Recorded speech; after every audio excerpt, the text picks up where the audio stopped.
sa iyo. At gayon din sa mga nasa online, pinagpalang araw para naman sa inyo. Kaya kung hindi sinabing linggo, kasi iba sa kanila, hindi linggo eh. Ibang araw ang kanila. Kaya we just appreciate that you are part of this worship service. Ngayon po, tayo po ay magpapatuloy sa ating pong series on Galatians. At nakita ho natin sa liham po ni Paul sa mga Christians in Galatia, maliwanag na pinagdidiinan po niya that there is no other gospel. Hindi natin ito pwedeng dagdagan, hindi natin ito pwedeng bawasan, hindi natin pwedeng ikompromiso ang gospel. Kasi kung maaalala ninyo, kapag mali yung gospel na tanggap natin, it is not really a gospel at all. Yun po ay isang bagay na hindi natin pwedeng ipagwawalang bahala. Kaya malungkot po tayo kasi marami po ngayon, hindi nila naiintindihan basically yung gospel. Kaya yung Galatians ay blessing ng Diyos sa atin. Kasi imagine kung 15 to 20 years after the death or the resurrection of Jesus Christ, nangyari ito sa Galatia, how much more now in 2025, di ba? Ang layo na natin, more than 2,000 years ago. And buti na lang, pinahintulot ng Diyos mangyari yon para isulat na ni Paul. Na just in case you're getting confused at nalilito ka, ano talaga yung gospel, ang daling balikan. So any church or any teacher teaching other than what Paul wrote in Galatia, alam mo na kaagad na, oops, mali yan. Kaya ulitin ko, it's not the church will determine the orthodoxy of the teaching, it is still the Word of God. Kaya in this case, ang gandang checkin kasi yung gospel ng Galatia consistently, parang presented maging sa Old Testament hanggang sa panahon ng New Testament, even the other apostles affirmed what Paul was trying to express, to convey. So, importante ho yun. So ngayon, itong Galatians na to, napakaganda kasi tayo po as humans, we have the propensity to drift from grace. Yung bang nagsisimula natin, bumabalik tayo sa ating default mode. Sasample lang ko kayo. Ako po, matagal na ako nagmamaneho ng sasakyan. At the age of 10, nakapaghawak na ako ng monobela. Kaya maaga akong nagda-drive. Ang problema ko lang, hindi ako mabuting driver. Masama akong driver, masingit ako, madali. Kaya nga kung pwede ko lang lagyan ng sticker ko, lalagay ko doon yung sa sticker ko, CCF Pastor JP. Parang ganon. Hindi yung pangalan ko. Para kung sakali mapagbintangan, hindi ako. Biniro ko na si Pastor JP dito. Pero total, sa English naman niya, kaya hindi niya masyadong naintindihan yung sinabi ko. So, ganun ho yung aking ugali. Nag-jeepney driver ako. Kaya alam ko ho yung hindi magandang ugali, no? There was a time na nagmamadali na ako. I'm trying to be better driver by God's grace. So, nagtatry ako maging mabagal, maging hindi pala singit. Pero one time, talagang sobrang late na ako. May kasabay pa nga ako eh. Sabi ko, okay lang bang mag-S mode? Sabi niya, ano yung S mode? Parang iniisip niya sports mode, mga ganon, di ba? Kasi nga, iniisip ko kaagad na, kailangan mabilis na ako kasi ayoko malate. Tapos nung ganyan na, ano yung S mode? Sports mode ba yun? Hindi. Selfish mode. Na? Kasi bumabalik ka ulit sa default mode mo ng pagiging tao. And kasi nga nakakalimutan natin that this life is no longer ours. This life belongs to Jesus. Kaya nakakamali tayo, namamali tayo. And sa totoo lang, buti na lang, nandito sa gospel na parang yung pressure ba of getting back to performance mode, getting back to a point na parang we're trying our best to earn our relationship with God, pinapaala tayo ng Diyos, hindi ganun anak kaya ka napapagod kaya ka naiinis kaya ka, minsan nawawalan ka ng kapayapaan sa buhay. Di ba? Kaya, tingnan po ninyo ito, naranasan nyo na po bang yung naggagamit kayo ng cellphone dahil sa kagustuhan mong makatanggap, yung meron kang inaabangang tawag, nilalagay mo sa ring, yung ringer on, tapos bumabalik sa silent. Naranasan nyo na yun, bumabalik sa silent mode. Kasi yun ang default niya, babalik siya sa silent mode. Pagbalik sa silent mode, hindi mo naman narinig. Ganon tayo minsan as Christians. Na parang, nandun na yung gospel ringer, pero ang tendency natin, bumabalik na naman tayo doon sa mode na parang gusto natin, yung gospel ringer na we live by God's grace, we live by faith, we rest in Christ. Biglang babalik naman tayo, I must impress God, I must show Him I am worth it. Di ba? Minsan gusto ko patunayan sa Diyos na karapat-dapat ako sa Kanyang presence. I must perform to stay in His favor. Gusto ko magpakitang gilas ba? Yun, gaya minsan, unconsciously, di ba? Nare-reject natin yung pinaka-essence ng gospel. Di ba? Ngayon, ganun din, itong batang to, bura ng bura. Bura ng bura. Kasabi ng teacher, napansin niya, ba't ka bura ng bura? Hindi ka tuloy makatapos. Sabi niya, alam mo anak, wala kang problema when it comes to knowledge. Matalino ka, maalam ka. Ang problema lang, you're trying to be perfect. At kung kaya't, wala ka naloy nagawa lalo. And minsan we have that tendency as Christians, walang problema, alam mo yung gospel, alam mo that God loves you as you are, and yet, dahil naisip mo parang, hindi parang may kulang parang nakakaya kay Lord, mali na naman ako, talagang mali ka. Pero sasabi ng Lord, you don't need to prove anything. I accepted you because of my Son, Jesus Christ, not because of you. Nako po, kaya kailangan mapaalalanan tayo. Ganin din yung nagbayad na ng pero may nagbayad ng kanyang kuryente. So, paid in full. So, sabi niya, sigurado ka? Maya, tinitingnan niya yung bill. Totoo ba to? Bayad na ba talaga to? Chine-check niya, magbayad ka kahit konti para sigurado lang tayo. Minsan ganyan na ganyan din ang ating. When Jesus Christ declared tetelestai, sabi niya, it is paid in full. We're still trying to say, baka kulang. Bayad din tayong konti. Magdagdag tayo ng mas malalim pang prayer. Magdagdag tayo ng maraming D-group. Hindi ko sinasabing masama mag-D-group at hindi yan kasama sa pagiging ligtas. Nakuha ninyo, it helps us to grow in our relationship with Jesus, but it is not a requirement for you to be saved. Hindi ko muna sa D-group ka na, save ka na. Para ka lang nilagay sa aquarium na hindi ko muna sa aquarium ka na, ay magiging isda ka na. Di ba? Ma-enjoy mo lang kasi Christian ka na. Kaya iba hindi nag-enjoy sa D-group. Sabi, ay, puro chismosa sila doon. Alam ko, kasi ikaw din So, kasi chinichismis mo sila, na puro sila chismosa, di pareho na kayo. Di ba? Para kaya, doon maintindihan na we are trying to be judgmental kasi nga, yun ang feeling natin. We're trying to add more. And lalo na itong batan to, nung inampun siya, pasensya, daming illustration, no? Nung inampun siya, ang tawag niya sa kwarto niya, ang ganda-ganda, guest room. And he would always say, sir, tawag niya sa tatay niya, sir, yung nag-ampun sa kanya, I have to go to my guest room. And sabi ng tatay niya, anak, this is not your guest room, this is your room. You are not a guest. You belong to us. You are a family. At yun ang gusto sabihin ng Diyos sa atin, the moment we are one with Jesus Christ, you're no longer a guest. You're part of the family. Okay ba yan? Pakisabi sa katabi mo, are you a guest or you're part of the family? Di ba? If you belong to Jesus, you're part of the family. Kaya tayo, isang pamilya tayo kapag bahagi tayo ni Jesus. And that is exactly what we're going to discuss this afternoon. Kaya po, the book of Galatians, napaka-importante ho yan. From the first 2 chapters that we discussed, it was emphasized during our discussion. We cannot and we should never distort the gospel. Huwag natin yung babaluktutin. Huwag natin sisirain.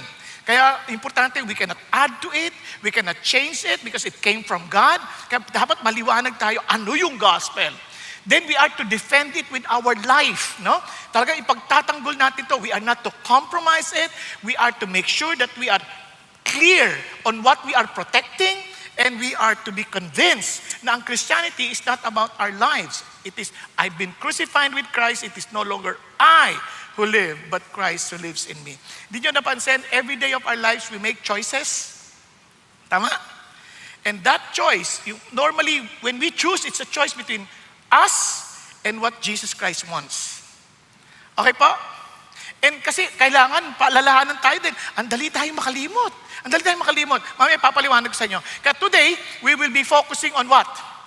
On this, 3rd chapter. The gospel does not contradict the law. Because when Paul wrote Galatians, ito ang napaka-importante, no? He outlines to us the truth of the gospel, which is from A to Z ng Christian life. He discussed yung pong how to enter into the kingdom and how to live as part of the kingdom. Yun ang klaro. Kaya maintindihan natin, ito yung picture ng gospel. Ito yung picture ng magandang balita. So today, we will be focusing on the law that leads us to Christ. Now, bakit may law? Yan ang makikita natin. I pray that as we understand the role of the law, we will all the more fall in love. And not only fall in love, we will all the more be in love with Jesus. Okay? Okay tayo? Kaya pakisabi sa atin mo, be in love with Jesus. Yun. Parang talagang yung buhay, ilalaban natin to. Now, tuloy tayo. Ito, tatlong bagay. No? Remember the way you receive God's grace. If you experience it, realize why God gave the law and receive your new identity in Christ. Now, yung reward na remember, tayong lahat kasi makakalimutin. Di ba? Tingnan niyo katabi niyo. Tingnan niyo, okay maya. Nakalimutan mo, nasa service ka. So, di ba? So, at least naalala niya na. So, we need to receive. Now, remember, paano ko ba talaga natanggap yung biyaya ng Diyos? How did I become a Christian? How did I become part of God's family? Kailangan maliwanag sa atin yun eh. Naaalala mo pa ba? Kaya sabi ni Paul, tingnan nyo ang bigat na sinasabi ni Paul. Sabi niya rito, you foolish Galatians. Grabe no? Para ang bigat ng pagkakasalita niya. Who has bewitched you before whose eyes Jesus Christ was publicly portrayed as crucified. Yung mga salita niya hindi nakakatuwa. Sabi niya, ano ka ba? Ay, yung mga Galatians, yun na nga. Diba? Parang, sino nangulam sa inyo? Nakita ko niyo yung word, sino nangulam sa inyo? Parang sinasabi niya, you were hypnotized. Nilinlang kayo, niloko kayo. Sabi niya, sino nanloko sa inyo? Hindi yun pang-iinsulto. Yung sabi niya, you foolish Galatians, parang ang mamangmang naman ninyo. Kumbaga sa saltatan, yun. Parang, bakit? Pero alam niyo, yung salitang yun, hindi yung parang galit na galit sa parang insultuhin silang lahat. It was a feeling of great concern. Parang paano mo nagawa yan? Anak naman eh. Alam niyo yung pakiramdam ng tatay, anak naman, alam mo na, paano ka naloko? Paano ka nakulam ng ganyan? Paano ka nabudol sa panahon natin? Paano ka na-scam? Ano nangyari sa'yo? Di ba yung sabi na pag nabudol, para ka na-hypnotize? Paano ka nabudol ng ganyan? Anak naman. Nakalimutan mo ba? Look at this. The gospel truth was publicly displayed, publicly portrayed. Hindi mo yan maitatago. Jesus Christ was crucified. Di ba? Hindi yan, parang alam mo yan even in history, what Jesus did on the cross. Kasi ang mga manloloko, maraming itinatago, hindi lang idinidisplay lahat ng bagay. Ang dami lang fine prints na nilalagay, ang dami lang mga hindi sinasabi. Marami siya, kaya yung term ni Paul, doon sa first two chapters, sabi niya, they sneak out. Pumasok sila ng palihim. They were bringing out teachings na ayaw lang i-expose sa lahat. Kaya marami, mga manloloko sa atin, papasok sa D-group, ayaw nilang kausapin yung mga pastor. Ayaw nilang kausapin. Bakit? Kasi nga ayaw lang ma-expose. Niloloko lang nila yung mga walang alam. Hindi ganoon. Nakuha ninyo? Kaya nga ito, tayo lahat, hindi pwedeng kami lang ang pwedeng magbasa, kayo hindi. Hindi pwedeng kami lang pwedeng mag-aral, kayo hindi. Because truth must be publicly displayed. Nakuha natin. Hello? Pero hindi natin sasayangin yung mga oras natin na walang kwentang mga pakikipagtalo na hindi nakikinig. Kasi pag mga debate, wala naman nakikinig dyan sa isa't isa eh. Kasi habang pinakikinggan ka, papakinggan na kagad, iniisip niya na yung sagot para sa'yo. Hindi na sila after the truth. They're after winning the argument. Pero if we are after the truth, it is very clear. It is publicly portrayed. Are you following? Andyan na yan. Hindi mo pwede sabihin, hindi. Kasalanan na natin if we're not checking. Kasalanan natin if we're not reading. Ilan sa inyo nagbasa na ng Galatians? Na paulit-ulit. O, tinan nyo. If we're serious about the gospel, dapat binabasa na natin to. Hindi yung, dito na ako pinanganak, tama na yan. Ito na sinabi ng tatay ko, ito na sinabi ng nanay ko, ito na sinabi ng ibang tao. Paano kung mali yung pinagsasabi nila? It only shows sometimes that we are not really loving the truth. Kaya sabi sa Thessalonians, alam niyo ba't sila naloko? Because they do not love the truth. Pag hindi mo mahal ang katotohanan, even God Himself will send a deluding spirit so that you may believe what is false. Type nyo ba yan? Be honest. Talaga bang mahal natin yung katotohanan that we want to understand? Alam nyo, kahit nag-aaral ako sa biyaya ng Diyos, hallelujah. Alam nyo bakit? Hindi ako basta nakikinig sa teacher. Pinag-aaralan ko pati sinasabi ng teacher. Kaya naalala ko kasi wala akong sariling libro. Dahil mahirap lang kami, nangihiram lang ako sa library. At nag-aaral ako kahit ibang libro, inaaral ko. Tapos tinatanong ko yung teacher. Pag nag-exam kami, di ba aling mali ako sa sagot. Basta ipapaliwanag sa teacher, ayon kay ganito, ganyan. Sir, yung solution niyo parang mali eh. Naalala ko, there was an instance, ganyan, exam namin eh. Sabi ko, sir, ayon kay ganito, kay Mas and Uzri, mga ganyan, nagkukota ko ng mga author. Sabi niya, yung solution ninyo, iba. Doon sa sinasabi niyang principle. Oh, the problem with you, Mr. Saking, you are reading a lot of books. You stick to our textbook. Because the reason why we're using our textbook, because that's what we trust. Ganun, ha? Okay, sir, okay. Nag-exam ulit. This time, nakakuha ko ng textbook namin. Aral, ha? Sir, excuse me, sir. According to our textbook, your solution is also wrong. Di ba? Yung panibago exam na to, ha? Sir, I think there is something wrong with the way you answered it based on our textbook. Sabi niya, you know, Mr. Saking, the problem with you, you're only sticking to our textbook. Nalito na ako. So, ganyan ang reaksyon ng mga classmate ko. Si sir, palusot. Di ba? Pag-isipan nyo, kahit pag nakikinig kayo yung mga iba-ibang sinasabi tungkol sa issue ng korupsyon, ang babait ng mga leaders natin, ang babait ng mga congressman, lahat, mga senat, puro sila honest. Walang nagkasala sa kanila. Napansin nyo, pareho ng mga Pilipino because they are our representatives. Nakuha? Hindi naman tayo umaamin ng ating mga pagkakamali eh. Kaya hindi natin makita yung katotohanan. Katulad nito, kasi madali tayo makalimot. Naalala ko, nung kailan ba yun? Sa kahapon, I was praying. Sabi ko, Lord, ba't ako nasasaktan? Bakit ako bumabalik sa ganitong pakiramdam na nasasaktan ako? Tapos sabi niya, mayabang ka kasi. Pag nasasaktan ka, mayabang ka. Di ba tao lang ako? Talaga lang normal na nasasaktan? Oo, kaya lang hindi ka na naniniwala na ako may control ng lahat ng bagay. Kaya try mong i-control ng sarili mo. Kaya ka mayabang. Okay, sige. Humingi akong tawad, iyak-iyak pa ako. Sa sobrang pressure ng dami kong schedule, nung gabi, mayroon akong hindi kasali sa schedule originally na nabigla ako. Mayroong uso na pala ngayon yung tinatawag na gender reveal, no? Yung nire-reveal yung surprise yung baby, kung lalaki o babae. Pero praise God din yun, at least hindi na sila magdidesisyon pag napainganak na. Hindi niya nakuha, no? Di ba? So, at least it was revealed, di ba? So ito na ako. Sinabihan ko ni asawa ko, sweetheart, magdadala na ako sarili kong sasakyan. Kahit magbabike lang ako. Kasi sigurado ko matagal yan. Ang dami ko pang gagawin. Sabi niya, hindi na, sama-sama na tayo. Mabilis lang to. Sabi ko, ito na nga po yung mabilis. Alam niyo, ako, hanggat kaya ko, ayaw ko makipagtalo sa mga ganyang bagay. Sige na, punta tayo. Ito na. Pagpunta doon, patagal na nga ng patagal. Ang daming program. Di ba? Kala ko mabilis lang. Tapos sabi niya, sweetheart naman eh. Para sa anak mo to. Pagmamahal natin sa kanila. Tapos Lord, amen. Kaya siyempre, pagmamahal. Pasok na, naintindihan mo na. Nagsalita na ako. Mami, ang konti, ang tagal na naman. Tapos, tinan niyo, ang dali makalibot, di ba?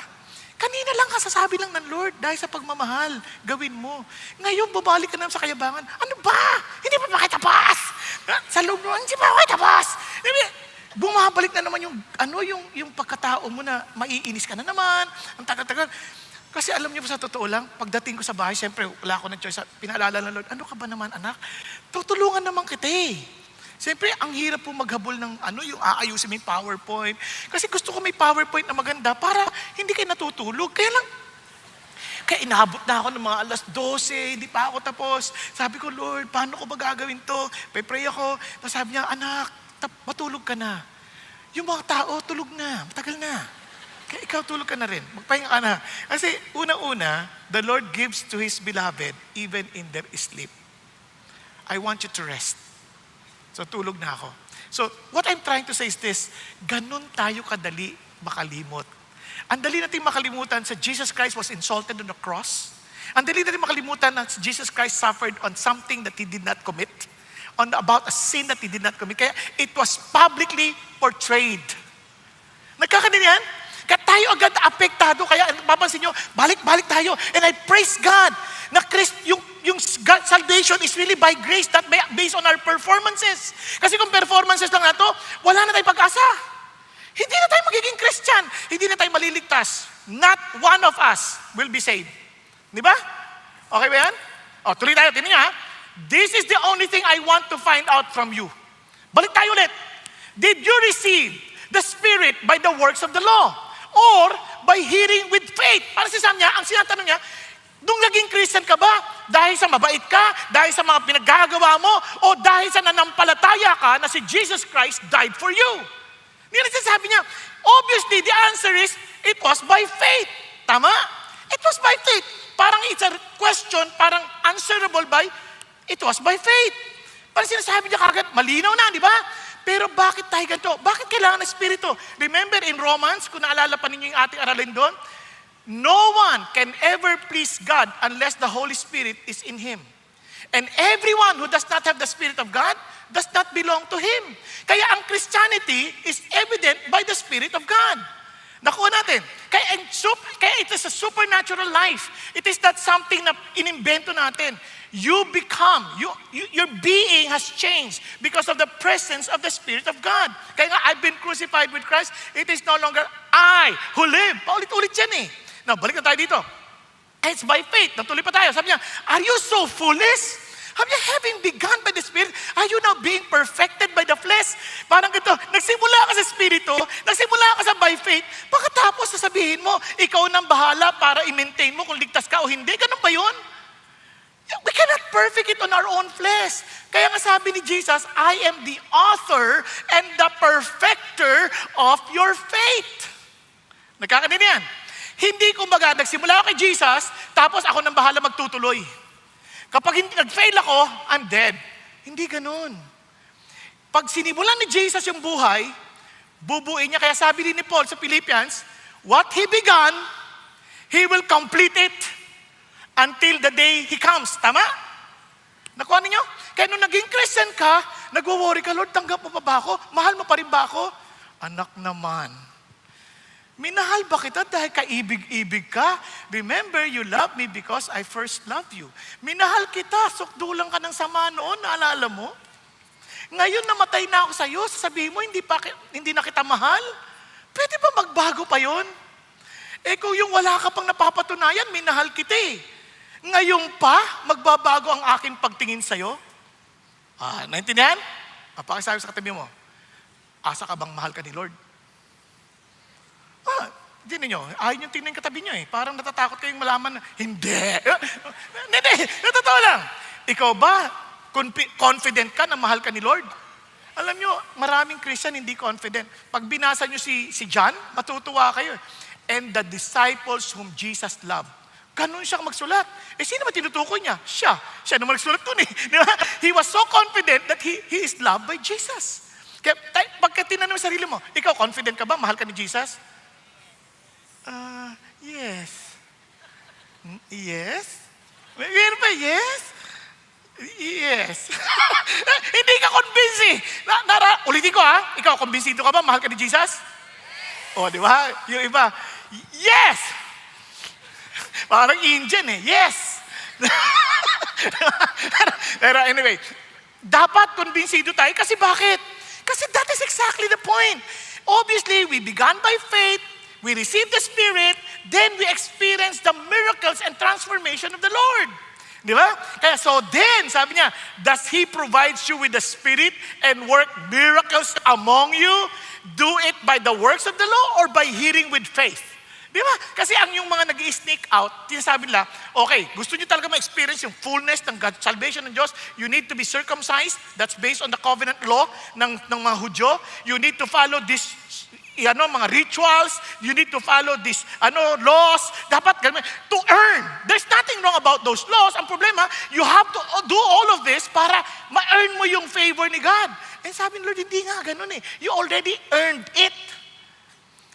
Nasa iyo na yun eh. Bakit ka pa maggagawa na naman ng kung ano-ano para lang makuha mo yun? Hindi. If ever you will do what is morally correct, it was just because it is part of the nature of a new Christian, of a new being. Part ng being yun, pa hindi mo mababago yun. Naalala niyo yung kwento ng Scorpio, yung sumakay sa likod ng kasi tatawid siya eh. Sabi niya doon sa turtle, yung pagong, sabi niya, Manong Pagong, sakay mo naman ako, tawid mo sa kabilang ibayo. Ay, wag na. Tutusukin mo lang ako, di patay ako. Eh, pag tinusok ka na, di patay tayong dalawa.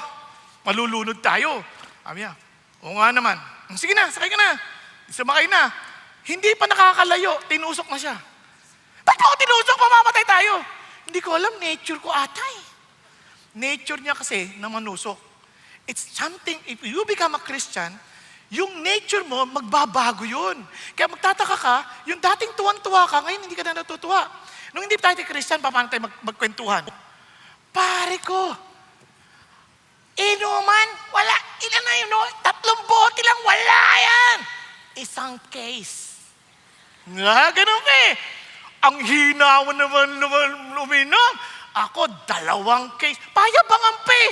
Di ba? Bisa pa. Oh, yan, yung babaeng yan. May asawa ka na pare. Well, papatunayan sa'yo, wala asawa. Akin yan.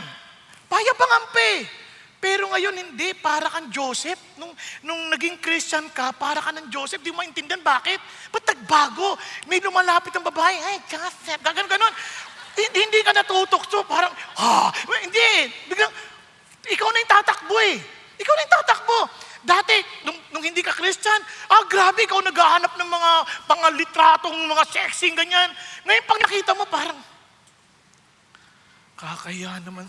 Ba't naman, nakuha niya, hindi ka sa nag-iinsulto ng iba, pero nakita mo, parang iba na yung taste mo. There was a change of nature. Nakuha niyo? Dati yung magsinungaling ka, ang dali eh. Parang ang dali magsinungaling. Ngayon pa magsisinungaling ka, para ka na, liar na palabas, magsisinungaling ka, pogi ako. Parang hirap na hirap ka eh. Di ba? Nandiyan yung ibig sabihin. Parang there's something different na nakukonsensya ka hindi maintindihan. Bakit? Because there's something became alive in you. The Spirit of the Lord. Your own spirit became alive in you. There's a change of heart. Nagkakaintindihan? Kaya yun ang sinasabi ng Lord. These miracles, na-experience nyo ba yan? Because of the law or because of by faith? Are you following? Kaya sabi na niya, kaya tama sabi ni Timothy Keller the gospel is not good advice. It is good news. What kind of news? About Christ has already done. Ginawa na lahat ni Christ para sa iyo at para sa akin. Amazing, no? Di ba kayo nagpapasalamat niyan? Yung confidence mo that you will be with God in eternity, ay hindi na yung dahil sa nagawa mo, kundi, thank you, Lord, for accepting me for who I am. Amen po? Nakakapagod ho yung lagi tayong trying hard. Kaya nga tama kaya yung invitation ni Jesus, come to me, those who labor and heavily laden, and I will give you rest. Learn from me, for I'm humble and meek. Oh, wow. Take my yoke upon you, for my yoke is easy, and my burden is light. Hindi mo kailangang magpatunay. Hindi mo kailangang magpakumbaba ka, aminin mo. Kaya maraming pagod sa atin, ubod tayo ng yabang. Trying to prove that we are worthy of eternity. Kaya pag may nag-rebuke sa atin, gagalit tayo. Di totoo yan. Pero kung alam natin makasalanan tayo at niligtas na tayo ng Diyos, pag sinabi sa atin, ganun ba? Thank you for telling me. Thank you. I have an opportunity to improve. Nakuha? Now, hindi ko sinasabi automatic lahat yan ha. Dahan-dahan nangyayari yan. Dati ganun din ako, nagre-react ako, sabi ko sa asawa ko, how can I be a better husband to you? Ay, wag na, magagalit ka. Eh, ba't na magagalit? Nagalit nga ako. Nagalit. Sabi ko, ay, patay. Nagalit nga ako, tama siya. Doon pala ang problema ko. Hindi ko matanggap na magagalitin ako. Until one day, pinapakita ng Diyos yung dahan-dahan. Lumalabas pa minsan-minsan, pero hindi na katulad ng dati. Nakuha ninyo? Dati, laging galit. Ngayon, gagalit na lang. Tapos, paminsan-minsan na lang. Tapos, bigla na lang. Malaking pagbabago, ibig sabihin. Ibig sabihin, marami na, malayo na. Hindi na yung may checklist ka ng gospel. Hindi yung may performance list ka na. May requirements ka na. Nagawa ko na to. Kaya iba, pupunta sa service, hindi para makilala si Jesus, kundi ma-check yung, oy, nakapagsimba na ako, okay na ako, oy, nakapag-fellowship na ako, oy, nakapagbasa na ako ng Bible, oy, nakapag-pray na ako. Nag-checklist tayo na parang, ay, salamat, nakapag-share na ako ng gospel, Christian na ako. Hindi. Ang dami ko ng reward sa langit. Hindi ganon. Thank you, Lord, for the privilege that you're using us. Amen? Thank you, Lord. Yan. Kaya ibang-iba. Kaya balik tayo sa Galatians. Sabi niya, even si Abraham. Ito, amazing, no? Ngayon, balik tayo. Kasi maraming tatanong, paano nung Old Testament? Ganun pa rin. Hindi nagbago yan. Tingnan niyo. Even so, Abraham believed God, and it was reckoned. Yung word na reckoned, parang accounting term na ibinilang na, inimpute na sa kanya na siya ay righteous. Ibig sabihin, siya ay ganap na katanggap-tanggap sa Diyos. Siya ay napawalan sala. Ikinonsider na sa kanya yon. Fully paid na siya, kumbaga sa ano. Kaya yun sabi niya, even so, kahit si Abraham, ang tagal na nun ah. Oo, sa totoo lang. Wala pang batas nung binabi ni Jesus yun, ni God yun sa kanya. Paano natin nalaman? Dito rin sa Galatians 3. Talon lang tayo sa verse 17. What I'm saying is this, the law which came 430 years later does not invalidate a covenant previously ratified by God so as to nullify the promise. Nung binigyan ng Diyos sa kanya yung covenant, yung tipanan, pinangakuan siya ng Diyos ng kaligtasan, pinangakuan siya ng Diyos ng lupain, kung saan ang kanyang salinlahi maninirahan. Nung pinangako sa kanya ng Diyos ang kalangitan, ano sasabi ng Lord? 430 years, wala pa yung law. Humawak lang siya sa pangako ng Diyos. Anong ibig sabihin? Totally ang focus niya, si God. Hindi yung ano yung magagawa ko para ma-please ko si God. Hindi. Si God lang ang focus ko. Wala nang iba. Naintindihan? Andiyan pa tayo. Kaya balik tayo. Kaya sabi niya, imagine, wala pa yung law. Ito pa. Brethren, I speak in terms of human relations. Even though it is only a man's covenant, yet when it has been ratified, no one set it aside or its condition to it. Ano sabi niya? Yung nagawa ng covenant si God, kasi noon, yung covenant, yung mga kontrata, kapag na-ratify na, ibig sabihin, pag napagtibay na, may witnesses na, hindi mo na pwedeng baguhin yan. Hindi mo na sa panahon natin, ganyan na nga di ba? Hindi mo pwedeng basta baguhin yung kontrata. Pag napirmahan mo na yan yung kontrata. May witnesses, yan na yung kontrata. Hindi mo pwedeng baguhin yan. Noong panahon nila, mas mahigit. Kasi yung mga Hudyo, noong panahon na si God nakipagkontrata kay Abraham, hinati yung hayop. Ang idea, sino man sumuway, doon, hahatiin din yung katawan into two. Kaya may blood covenant na tinatawag. Pero when God did that covenant with Abraham, pinatulog din si Abraham. Si God lang ang dumaan sa gitna. Kaya it was only the Lord giving His own Son, Jesus Christ, whose body was broken for you and for me. Yun ang covenant ng Diyos. Wala tayong part doon. Kalagang sa atin, recipient lang tayo ng blessing ng covenant. Nakuha ninyo? Sobrang, wow! Amazing! Sabi niya, hindi na yan pwedeng baguhin.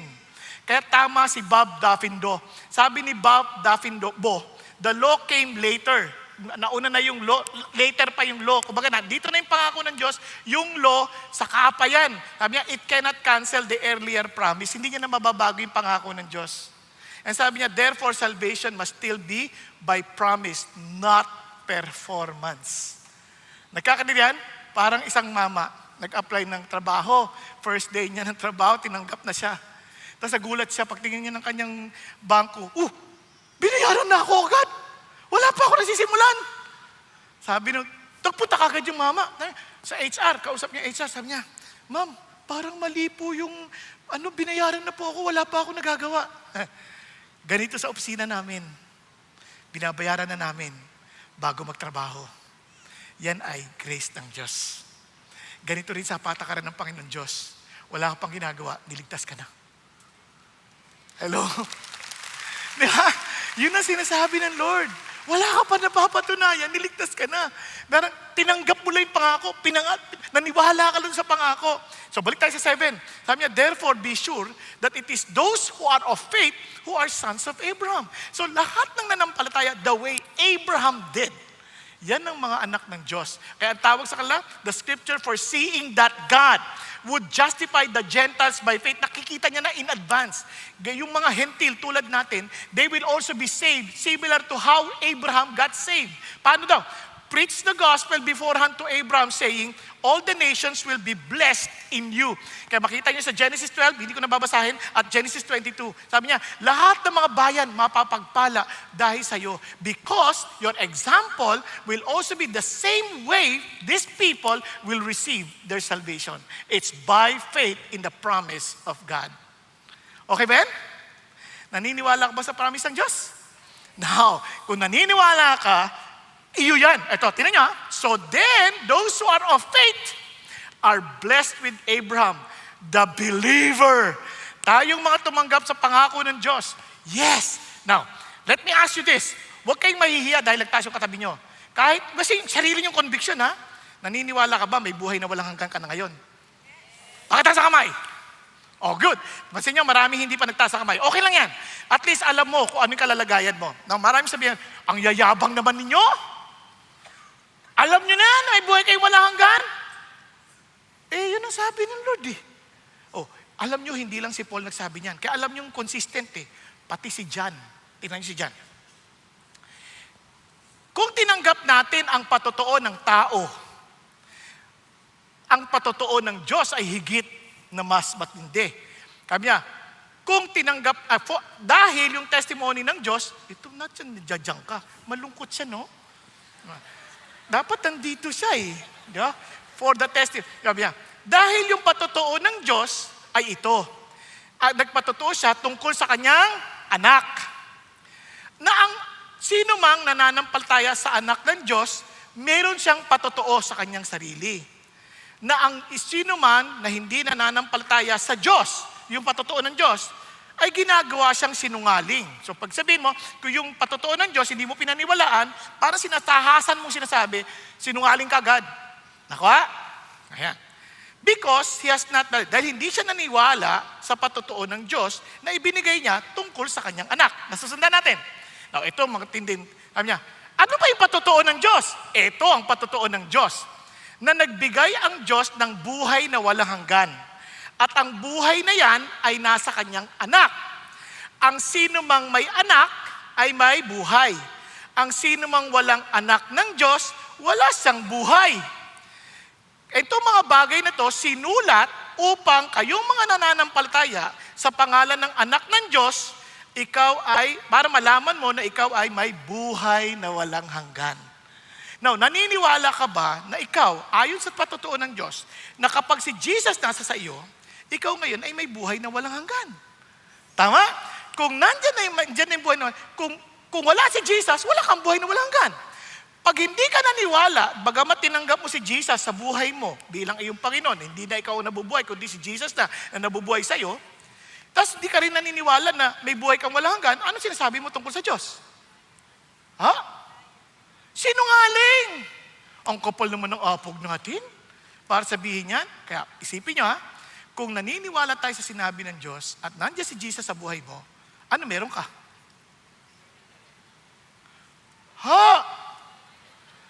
Buhay na walang hanggan.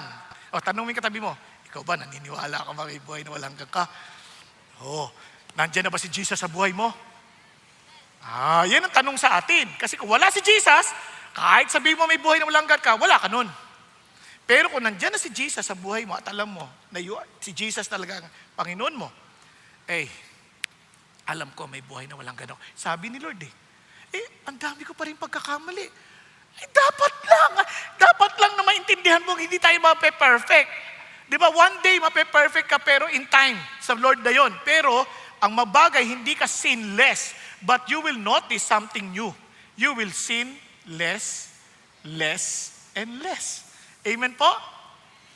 Kaya, paano kung nadadapa pa rin? Normal lang. Kahit yung baby, anak ko, nadadapa naman yun una, nung baby pa lang siya eh. Kahit matanda na nga, nadadapa pa eh. Tama?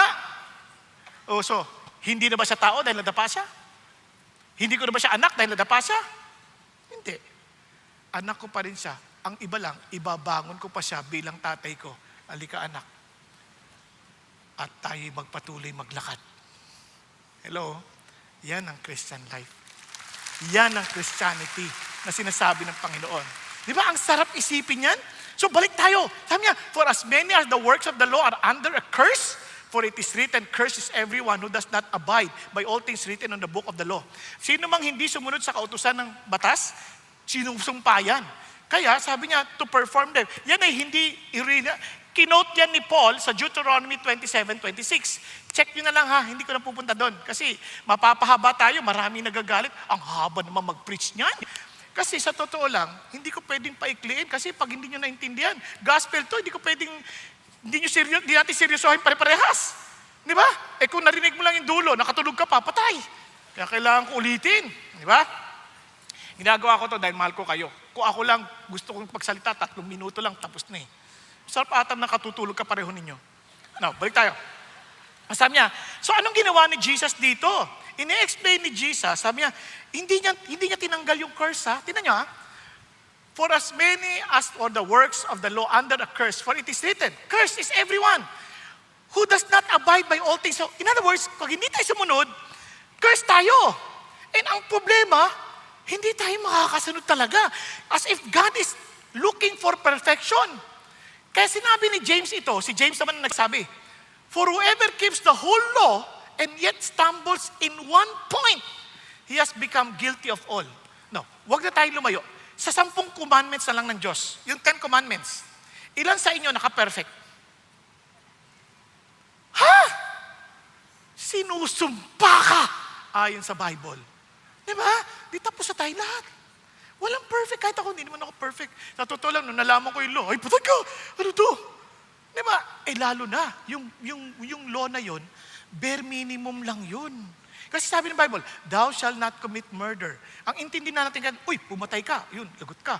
Hindi, ang sabi ng Lord, yung lang maasar ka sa isang tao na parang ayaw mo siyang makita sa mundo. Yung parang, every time nakikita mo, kumukulo dugo mo. Okay, every time makita mo, parang ayaw mo siyang kausapin. Ayaw mo siyang pansinin. Pumatay ka na nun. Sabi ng Bible.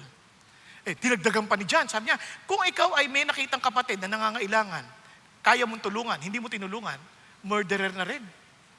Ano ba yan? Ilan na napatay natin? Pakisabi sa katabi mo, ikaw na, ilan na napatay mo?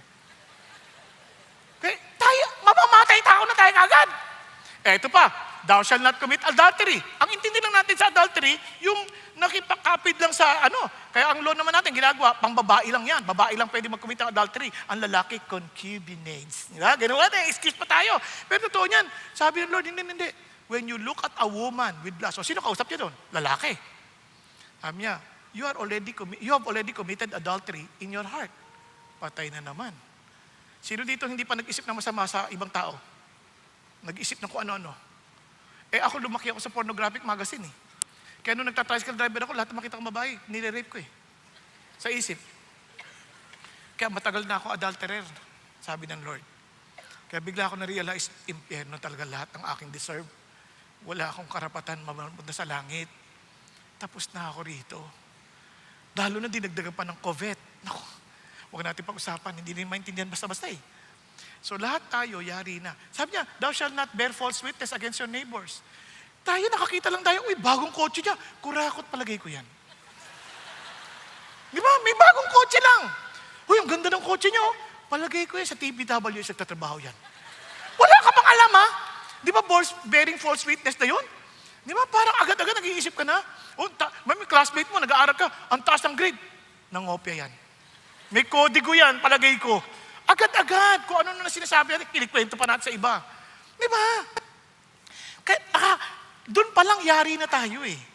Alam natin, oops, we're dead. We are all guilty of all. Nakuha ninyo? In other words, we are cursed. We are cursed. Kasi sabi ng Bible, Christ, buti na lang, Christ redeemed us from the curse of the law. paano niya tayo ni-redeem from the curse? Paano niya tinanggal yung sumpa sa atin? Ganito, having become a curse for us. What?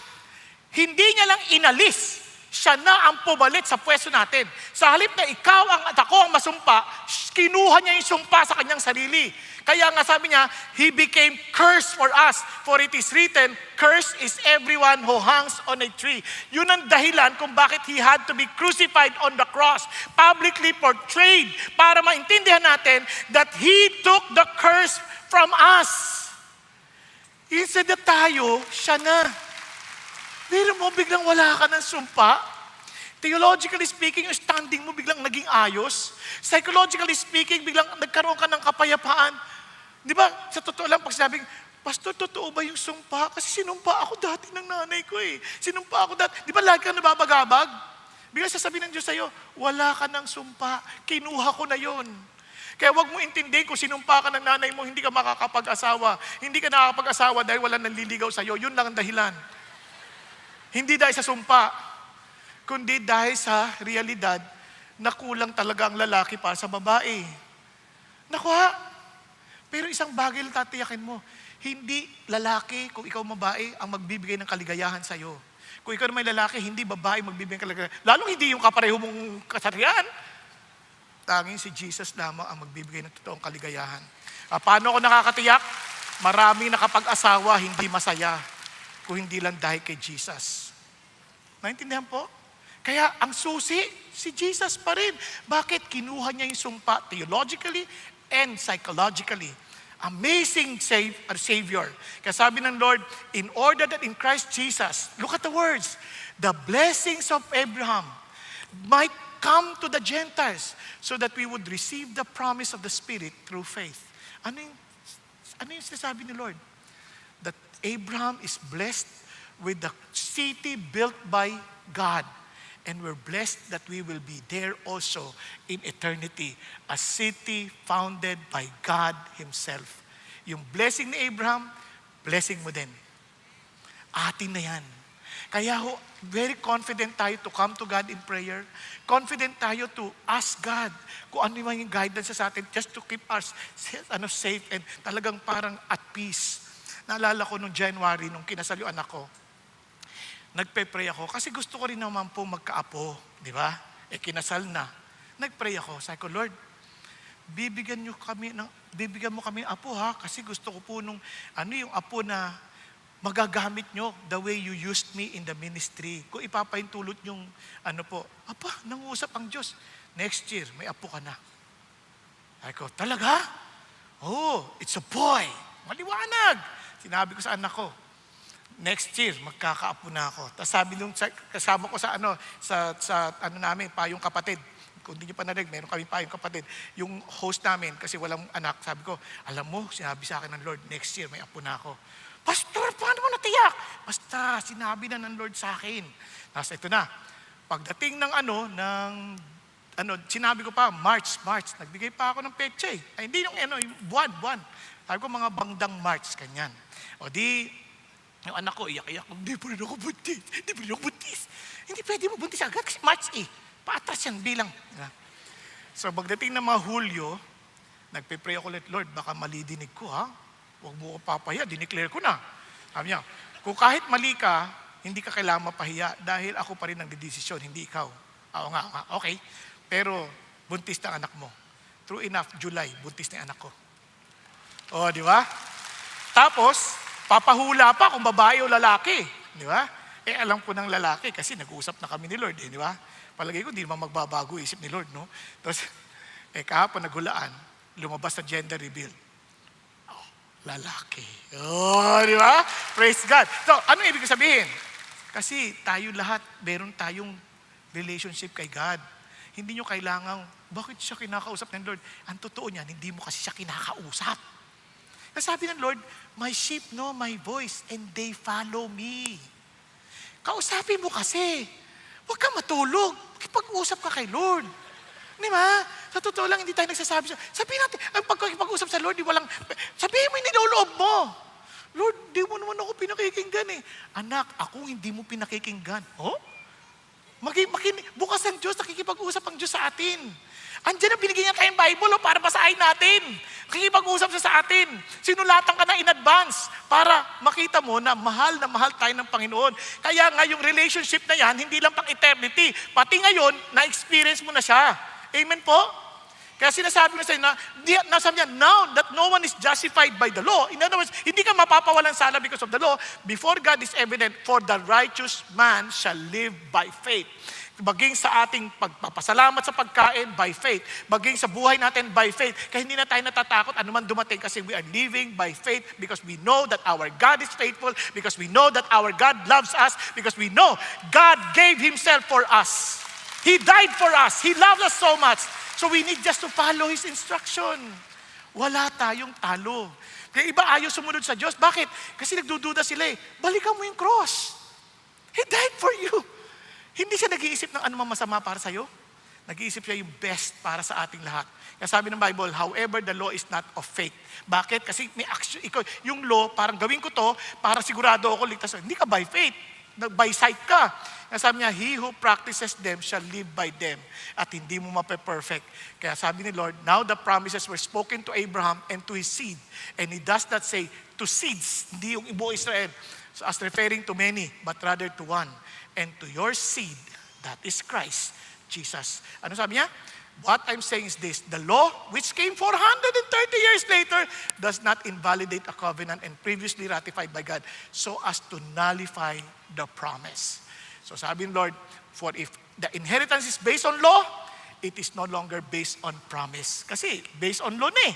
Sabi niya, but God has granted it to Abraham by means of a promise. Binigay ng Lord yan dahil nangako siya. Wala pang napapatunayan si Abraham. Amen? Are you following? Kasi si Lord nakafocus siya kay God. Now, bakit may law pa? Ayan. Kaya realize why God gave the law. What was God's purpose? Kaya yun yung tanong din niya eh. Why the law then? Bakit may law? It was added because of transgressions. Having been ordained through angels by the agency of a mediator until the seed would come to whom the promise has been made. Bakit daw?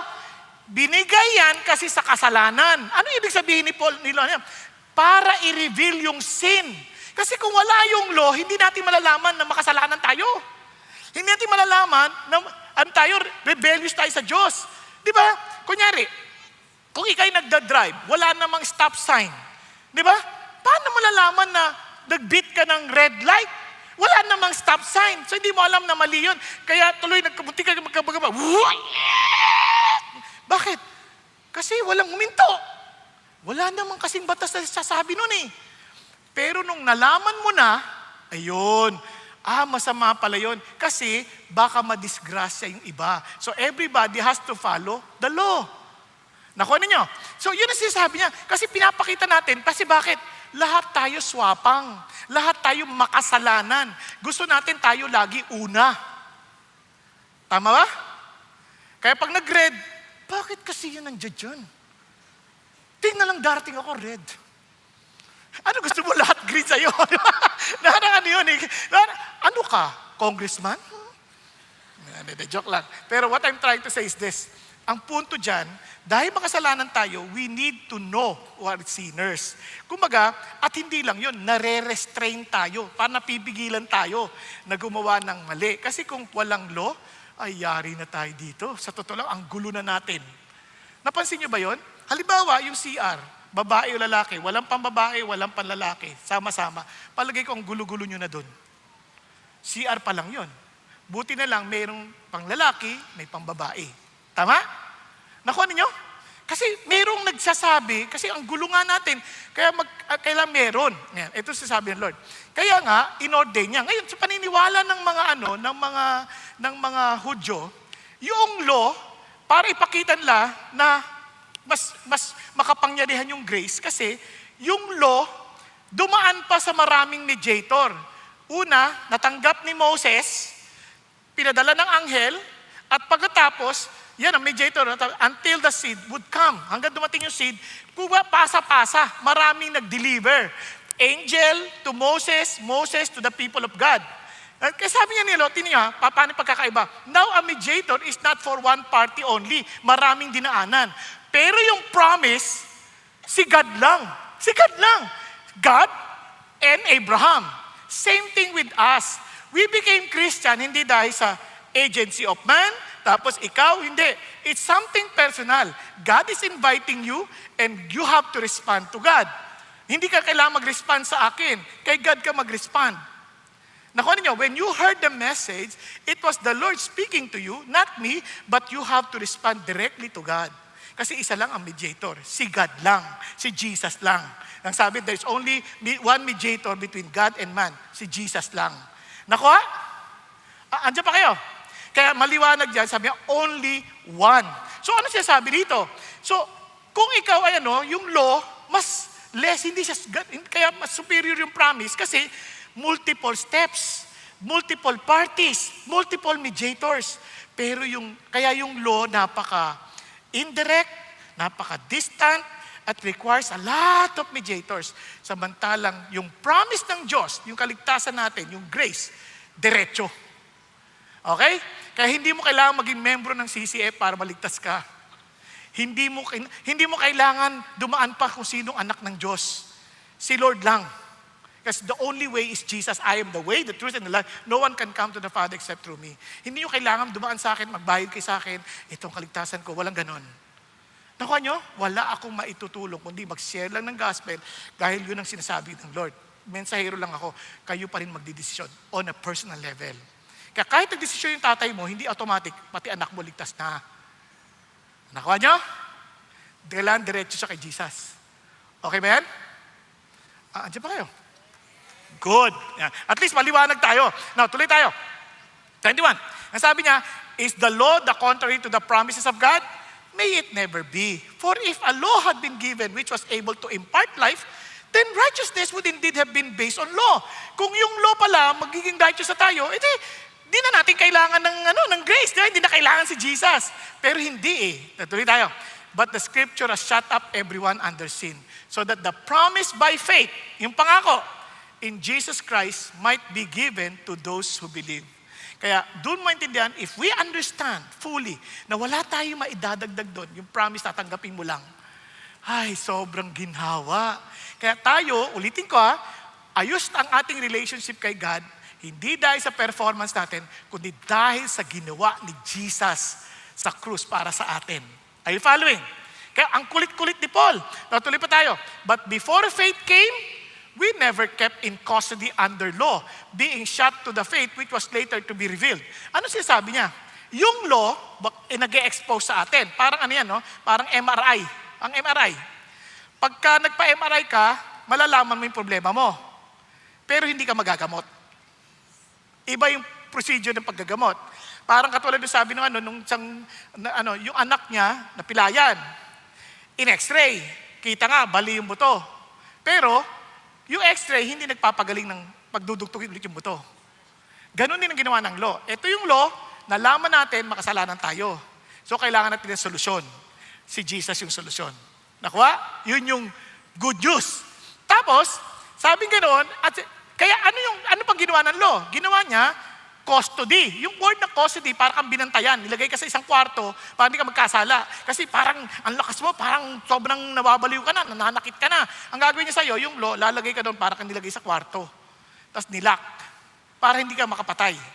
Para hindi ka makasakit. Yun ang ginagawa ng law. It restrains us. Hindi pa natapos doon. Sabi niya, therefore the law has become our tutor. Yung word na tutor dito, hindi ka pareho ng tutor natin na parang tuturuan tayo. Tapos, hindi ganon.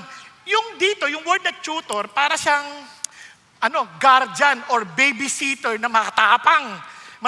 Yung parang hindi siya magulang, hindi siya yung nanay mo, tatay mo, siya yung bantay na madalas, sasapakin ka pa, sumunod ka. Parang ganyan, di ba? So, ikaw upo, parang pagsasabi, sit na kagad, ganon. Wala kang magawa kasi tapang Kaya, sabi niya, yan, para malaman mo, kailangan mo si Jesus. Kasi hindi natin magawa Asar tayo Di ba? Parang ganito.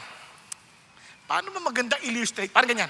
Yung traffic light, may red, tama? May red. Ngayon, bakit merong traffic light? Dahil wala yung pulis. Para yun lang traffic light, yun na yung law. Sunod ka na. Ngayon, pwede nang wala yung law. Kasi nandyan naman na yung pulis. Siya na magsasabi kung go na o hindi. At minsan, hindi ka pareho ng tagal o ng bilis nung ilaw. Depende na dun sa nagta-traffic na tao. Parang si Jesus ngayon, eto na siya. Hindi na based doon sa traffic light, siya na nagsabi, come. Nakuha niyo? Kaya yun na yung sinasabi niya. Kaya we are to believe. Kailangan naman, sabi mo, totoo ba yan? Marunong ba yan? Ba't ako susunod sa kanya? Hindi. Kasi nga, yun yung pinaka-nirepresent doong law noona. Kaya para pumunta ka kay Jesus. Kaya we are now justified by faith. Parang ganito. Para lalo natin maintindihan. Kailangan, ang hirap, no? Pero kasi, yung iba, malayo nang narating eh. Yung babae, nagkaroon ng asawa. Ay, napaka-osi ng asawa. Nililista lahat ng kanyang gagawin. Dapat gawin mo to, gawin mo to, gawin mo to, gawin mo to. Ako yung babae, takot na takot. Gagawin niya talaga. By the dot, by oras. Takot. Ngayon, lumipas ang ilang panahon, namatay yung lalaki. Talagang mamamatay yun, yung asawa eh. Nahihirapan eh. Di ba? Hindi ko man sinabi pinatay ng asawa. Kaya lang, yun yung dating eh, no? Namatay. So, paglipas sa ilang taon, nag-asawa ulit. This time, sobrang bait ng asawa niya. Very considerate. Siya naman, tuloy pa rin niyang ginagawa yung dati niyang ginagawa. Pero wala na siyang listahan. Tapos hanggang sa isang araw, habang naglilinis siya ng drawer, nakita niya yung listahan. Sabi niya, ito yung listahan ko noon. Pero ginagawa niya pa rin, pero hindi na dahil sa takot niya sa asawa niya dati, kundi dahil sa asawa niyang nagmamahal sa kasalukuyan. Nakuha ninyo? Anong pinaka-moral ng story?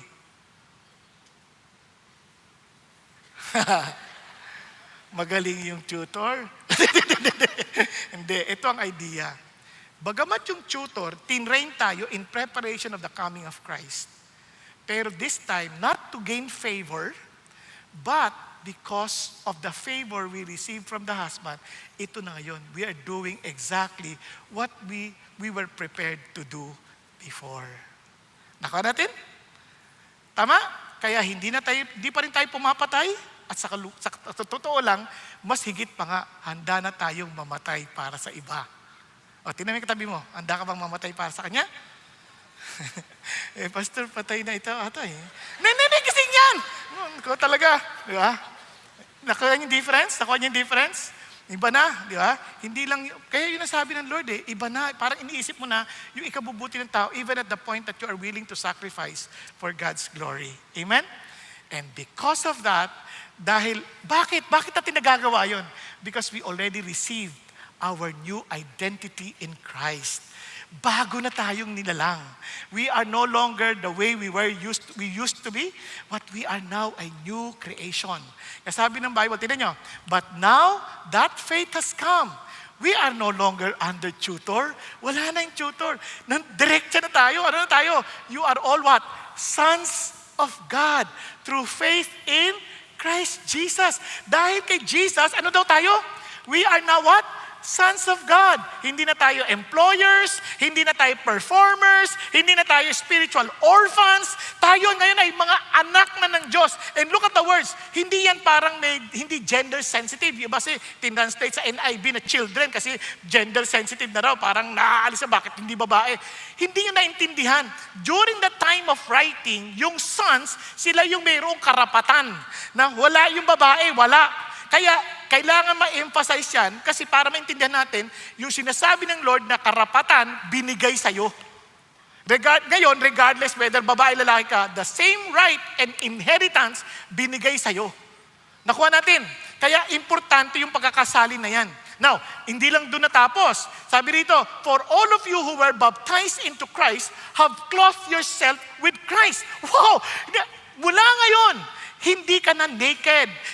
Wala ka nang dapat ikatakot na may tinatago ka pa. Because every time God looks at you, He sees you as Christ. Because we were clothed. Di ba? Clothed by Christ Himself. Para kang, naalala nyo si Jollibee? Yung yung Jollibee, ang cute. Gusto mo yakapin. Kung paano kayong lumabas kaya yung tao na nasa loob ng Jollibee na yon?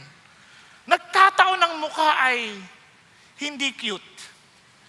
Nakaka-cute. Biglang, nung niyaya ka mo sa Jollibee, biglang lumabas yung sa loob. Ah, ikaw yan! Naku naman, lumayo ka sa akin. Naku, ano yung sabihin? Ganun ang atin.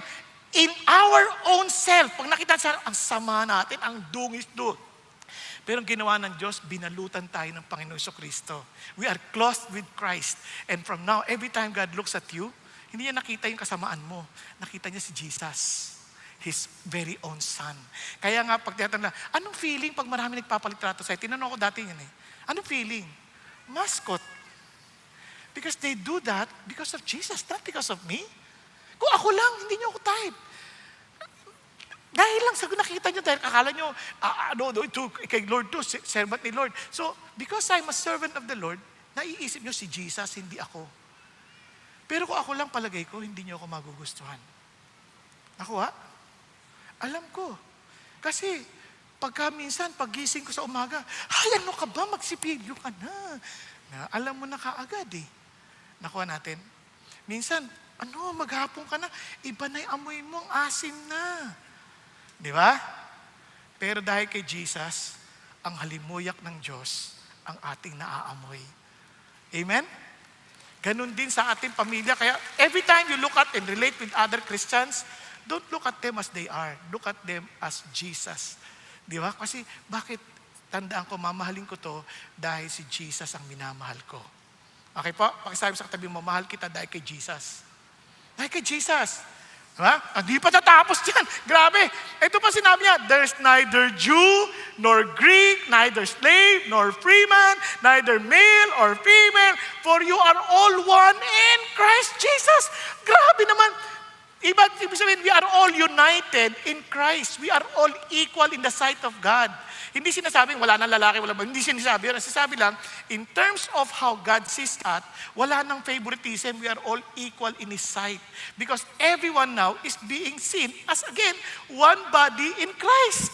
Hindi ka na nakikitang individual, nakita ka as one body in Christ. Ang sarap ata nun, all one in Christ Jesus. Kaya yung identity natin, hindi na tayo, because kung tayo lang, I-A-N, I am nothing. Now we're Christians. Di ba? Because of Christ. I am nothing, but in Christ, I have everything. Amen po? And praise God. And if you belong to Christ, then you are Abraham's descendants, heirs according to promise. Everything promised to Abraham is ours.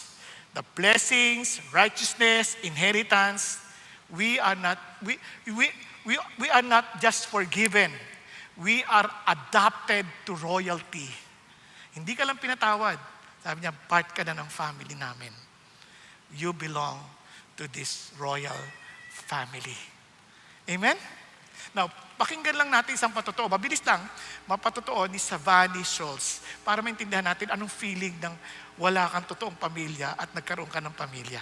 Ito po siya. Almost 20 years ago, I was sitting at an orphanage in New Delhi, India, wondering if I would have a family again. The earliest memories I have of my biological family is that I had an abusive father and a scared mother.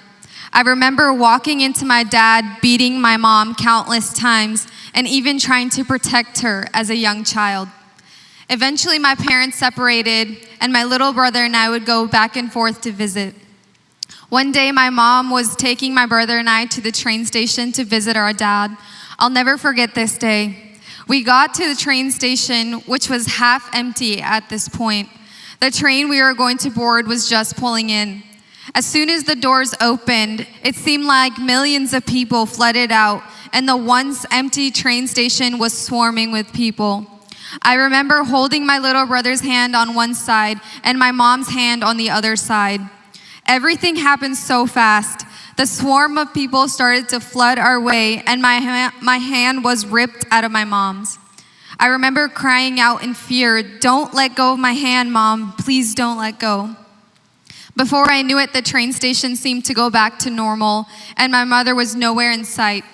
By some miracle, I had managed to keep holding on to my little brother's hand. Something in me switched. I'm not sure how old I was in this moment, but this was the moment that marked me forever. I stopped being a child and immediately went into survival mode. I was no longer my brother's older sister.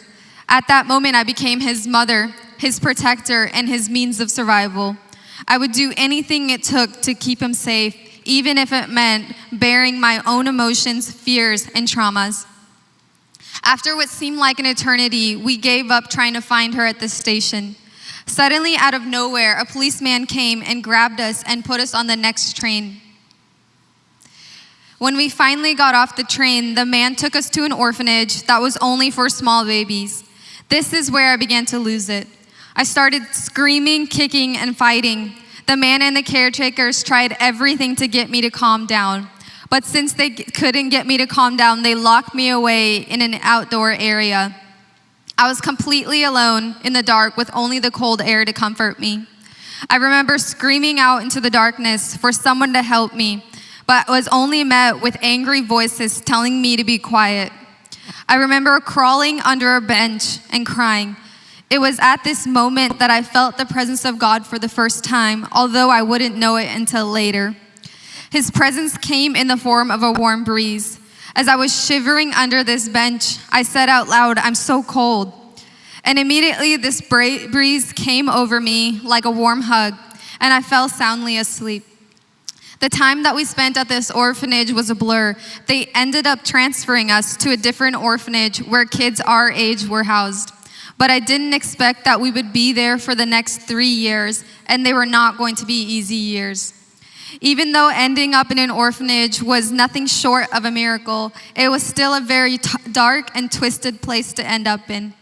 I could go on for hours about the abuse that took place, getting my innocence taken from me, and even about the scars on my body that I have to this day from being punished so severely. Not to mention the spiritual side of seeing so much demonic oppression, which only led me to become even more fearful of the enemy. But for the sake of time, I will save you the heartache of the details. What I want to highlight for now is how even as a child, I felt like I was made for more. Even as a young child, I felt like I was always searching for something but could never grasp it. Even as a child, I felt like I was created to worship something and that there was someone out there calling me by name. I remember talking to someone in my head, at the time thinking it was only my own thoughts. But what I would find out later is that God was actually making himself known to me. I would see my caretakers worship the wooden idols in the upstairs of our orphanage, and I decided to give it a try. Maybe this is what I was made to worship too. One day I bowed down to these idols and prayed to it. Immediately I was struck with so much fear, and I got up and ran away. It was established in my heart. Whatever it was I was made to worship, it was not these idols. 3 years of what felt like hell on earth dragged by. I would watch as one child after another left the orphanage, wondering when it would be our turn. Most little girls dream about having horses or ponies, but my dream was to have a family again. Over the years of being in the orphanage, our caretakers gave us many picture books filled with photos of our future families. This actually happened 3 times, but each time the family that was interested in adopting us changed their mind and no longer wanted us. I would get my hopes up every time, only for it to be dashed to pieces. So you can imagine how it felt when we finally met the family who would adopt us. The moments leading up to their arrival seemed to drag by. I couldn't wait for them to get there, but at the same time, I was terrified at the thought of it. My little brother and I were upstairs when our new family arrived. The caretakers called for us to come down and meet them. My little brother needed no more encouragement. He flew down the staircase and into the waiting arms of his new mom and dad, an older sister and brother who had traveled all the way from America to come get us. I was still upstairs, hearing the excitement downstairs, and with all the courage I could muster, I slowly started to walk down the staircase. I was so scared to meet them, afraid to let my guard down in case this wasn't real. The first person I saw was my mom. In the place of the person who had let go of my hand was now a mother who had knelt down to the ground with her arms wide open. And when I saw her, I think I literally flew down the rest of the staircase and into my mom's waiting arms. And for the first time in a very long time, I smiled and I knew that I was going to be okay. It was in that moment that I found everything I had been searching for.